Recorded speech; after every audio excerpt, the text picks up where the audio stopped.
विनिवेश की गाड़ी अगर आप देखिए तो केवल एलआईसी की तरफ से नहीं अटकी है, वो पवन हंस की तरफ से भी अटकी है, वो भी हवाई जहाज जमीन पर आ गया। वो बीपीसीएल की तरफ से भी अटकी है, वो भी बातचीत अब ठंडे बस्ते में चली गई। कैसे सरकार के सामने आपको क्या लगता है कितनी बड़ी चुनौती है विनिवेश का लक्ष्य पूरा करना? विनिवेश का लक्ष्य इस साल तो पिछले साल भी नहीं पूरा हो पाया और इस साल भी संभावना नहीं है। एलआईसी की कमजोर लिस्टिंग और एलआईसी को लेकर सरकार के अपने भरोसे में कमी, जिसे ये माना गया कि सरकार का एक रैशनल डिसीजन था, उस भरोसे में कमी ने पूरे विनिवेश कार्यक्रम को लेकर कई जरूरी संकेत दिए हैं। अगर आज स्टॉक मार्केट में बहुत उत्साह दिखता है एलआईसी के स्टॉक को लेकर, क्योंकि ये वैल्यूएशन के हिसाब से बहुत अट्रैक्टिव डील थी, सारे लोग मान रहे थे। अगर आज एलआईसी का स्टॉक 10%, 15%, 20% ऊपर लिस्ट होता तो इसका असर हमें पूरे पीएसयू पैक पर दिखाई देता। पर जैसा देखते हैं स्टॉक मार्केट में कि सरकारी कंपनियों के स्टॉक सबसे पिटे हुए और नीचे गिरे हुए स्टॉक माने जाते हैं और उन पर अच्छा रिटर्न नहीं है। खतरा यह है कि एलआईसी कहीं उस कतार में जाकर ना खड़ा हो जाए, जो हम खासतौर से इंश्योरेंस कंपनियों को देखते हैं, बाकी कंपनियों को देखते हैं। लेकिन यहां से कई सारी और खबरें भी निकली हैं जो सरकार के विनिवेश कार्यक्रम को लेकर और सरकारी कंपनियों की चाहे वो लिस्टिंग हो, चाहे उन्हें बेचना हो, चाहे उनकी स्ट्रेटेजिक सेल हो, उसको लेकर बहुत सारे सवाल उठाती हैं। जैसे पवन हंस का आपने जिक्र किया, पवन हंस बेहद अजीबोगरीब तरीके से पूरा का पूरा विनिवेश बैठ गया, और सिर्फ इसलिए हो गया क्योंकि सरकार इस फैसले को लेने से पहले ये जान नहीं पाई कि इसमें एक कंपनी है अल्मास ग्लोबल, जिसके खिलाफ कंपनी लॉ बोर्ड का नेशनल एनसीएलटी एक आदेश दे चुका है कि कंपनी डिफॉल्टर है और इसने पिछली बिडिंग में जो बोली लगाई थी उसमें अपना पैसा नहीं दिया। अब ये अजीबोगरीब सा किस्सा है पवन हंस का कि सरकार के एक हाथ को यह नहीं पता था डिसाइड करते समय कि दूसरा हाथ इस कंपनी के खिलाफ किस तरीके का डिसीजन ले चुका है।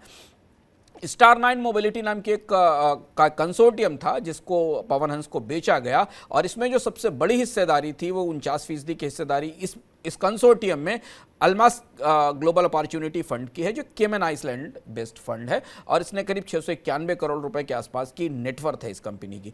इस कंपनी के खिलाफ एक केस था ईएमसी लिमिटेड का, सरकारी कंपनी थी। एनसीएलटी ने 2018 में इसे 65,000 करोड़ रुपए का डिफॉल्ट किया, 6500 करोड़ रुपए का डिफॉल्ट किया था, और इसे कमेटी ऑफ क्रेडिटर्स के जरिए इसे बेचने की कोशिश की गई थी, जिसमें अल्मास कैपिटल ने बोली लगाई थी। और अल्मास कैपिटल के बाद को लेकर जनवरी 2021 में बैंक ने एक रेजोल्यूशन प्लान रखा था, जिसमें अल्मास कैपिटल के अगेंस्ट जो ग्लोबल अपॉर्चुनिटी फंड है उससे बैंकों ने कहा था कि उसने उस रेजोल्यूशन प्लान को कंट्रावीन किया या उसका उल्लंघन किया है और उसका पालन नहीं किया। अब आप सोचिए, सरकार के एक हिस्से में उस कंपनी के खिलाफ कार्यवाही चल रही है, मुकदमा चल रहा है, और दूसरी तरफ वो कंपनी बिड लगाकर पवन हंस को खरीदने की दौड़ में आ गया। और ये बड़ा लॉस ऑफ फेस था, बड़ा एम्बेरसमेंट था सरकार के लिए कि पवन हंस की बिक्री आज रुक गई, और इससे सरकार को अपने पीछे हाथ खींचने पड़े। अब इसकी जांच होगी।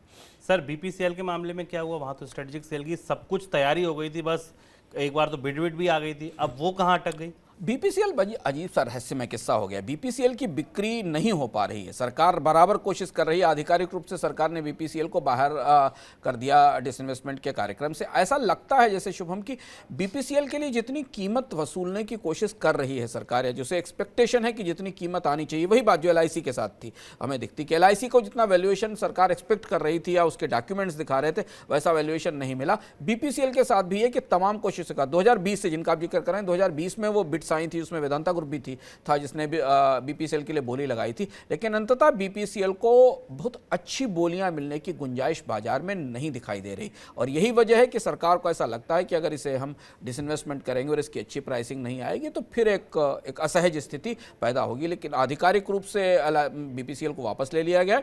सरकार की योजना थी शुभम कि इसमें करीब करीब 52%, 53% हिस्सेदारी बेच दी जाए। एक तरह से इसका ये प्राइवेटाइजेशन होना था, किसी प्राइवेट सेक्टर के हाथ में जानी थी। 45,000 करोड़ रुपए की रिकवरी इस डिसइन्वेस्टमेंट के जरिए, 45,000 करोड़ रुपए की कैपिटल इस डिसइन्वेस्टमेंट के जरिए ली जाने वाली थी। 2020 में सरकार के पास एक्सप्रेशन ऑफ इंटरेस्ट और इनिशियल बिड्स भी आ चुकी थी। इस प्रोसेस को मार्च 2021 तक पूरा किया जाना था, लेकिन अब भारत की 3 सबसे बड़ी पेट्रोल कंपनियों में से बीपीसीएल, जिसके पास रिफाइनरी भी है और पेट्रोल पंप भी है, वो फिलहाल डिसइन्वेस्टमेंट की कतार से बाहर हो गई।